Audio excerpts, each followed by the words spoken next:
Hey there, welcome to My Green Pets. I'm William Green. We have entered the doldrums of flowering right now. Uh, Nothing in bloom. Let's see. Signoche's bronze vixen is done with its flowers, and it's finally, you can consider it pretty much dormant at this point. Rinkulele aristocrat also is done with its flower. And it was nice. I found out that one of the parents of this cross, Rinkulele digbyana, is the national flower of Honduras. And I have some students at school that are from Honduras and El Salvador, Central America, places where this plant is from. And I took it to school on early last week, and whenever I bring an orchid to school, I tell the kids a little bit about it. They're middle schoolers, so they have about a 3-second attention span. So I just really quickly tell them about like where it's from. You know, I tell them that it's called an orchid, and if it has a fragrance, I walk around and I let all the kids smell it, and it's really cute how they all wanna experience it, and I really love to hear what they say about the fragrance. And a lot of kids said that it was lemony, it smelled like soap, and I thought that was great because I think some of them probably have better noses than I do. I remember I took my Bulbophyllum Medusa when it was in bloom back in August of last year, and one of the kids said it smelled like bad breath. The another one that I thought was a really good one, I took my Cattleya Rebecca Northen Grapefruit Pain clone. This guy, I took that when that was in bloom, and one of the kids said it smelled like eucalyptus and lavender, and I was like, "Whoa, that's that is really great." I went on and did some further research on the compounds, the aromatic compounds that cause the fragrance in Cattleya species specifically, and it turns out that the same compounds that are fragrant in eucalyptus, it's the same compound in Cattleya. So I was like, wow, this kid.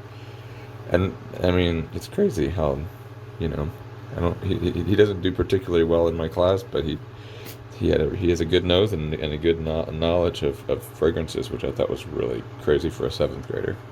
Anyway, um, plants will be for sale soon.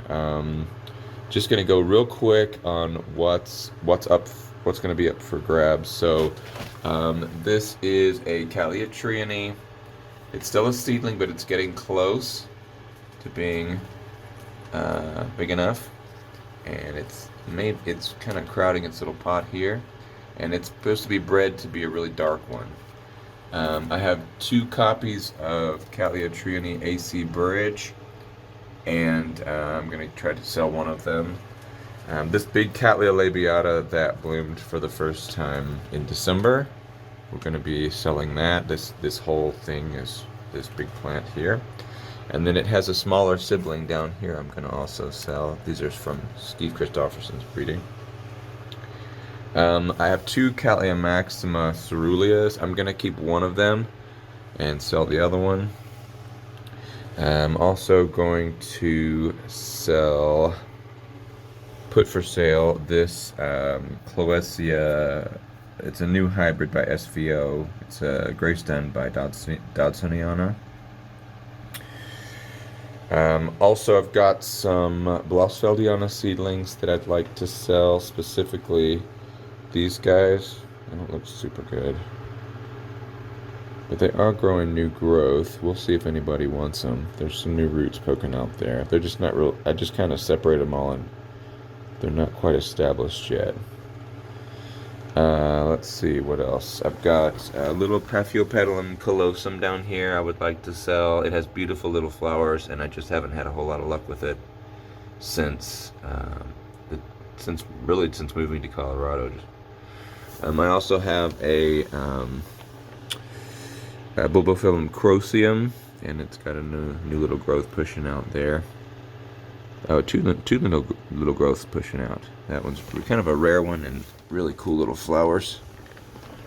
Modia Jumbo World has 9 bulbs, and I'm pricing divisions at $10 per bulb. So if you want a three bulb division, it would be $30. If you want the whole thing, you can have it for $90. And it's already starting to grow. What else? My Bulbophyllum rufinum down here.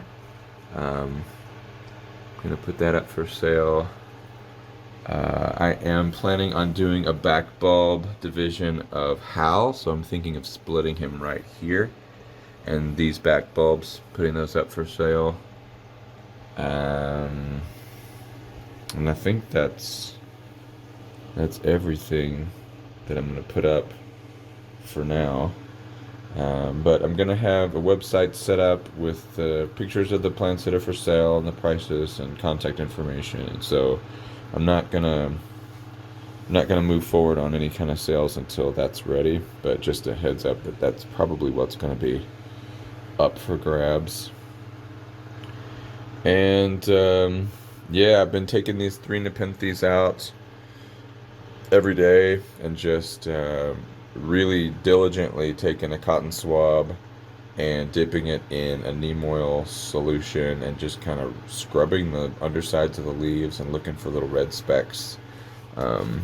Hopefully eradicate that mite issue that I was having on these plants specifically.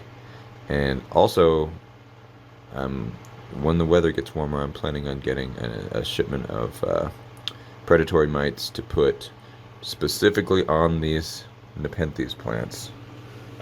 This one I didn't see anything. I didn't see anything for this little guy or this one either, so that's good. So it's just those 3. I found a fungus gnat larva in my very, very, very extremely rare and expensive Quinabaluensis seedling mix. I saw it crawling around and I picked it out.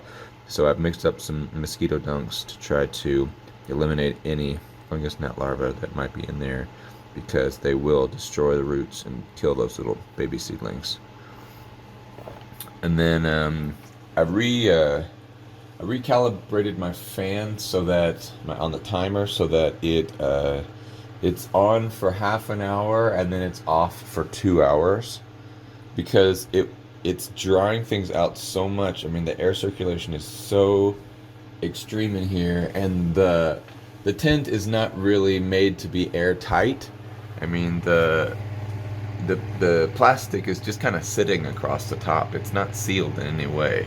So humidity leaks out pretty quickly, especially when you've got that high air movement. So until I'm able to redesign the tent so that it is more airtight, I'm not gonna have the fan on all the time, because it's just too dry in here. My little bulbos back here, the poor things, those bulbs are supposed to be plump, and they're all shrivelly. And I water them almost every day, but it doesn't stay humid enough for them, or wet enough.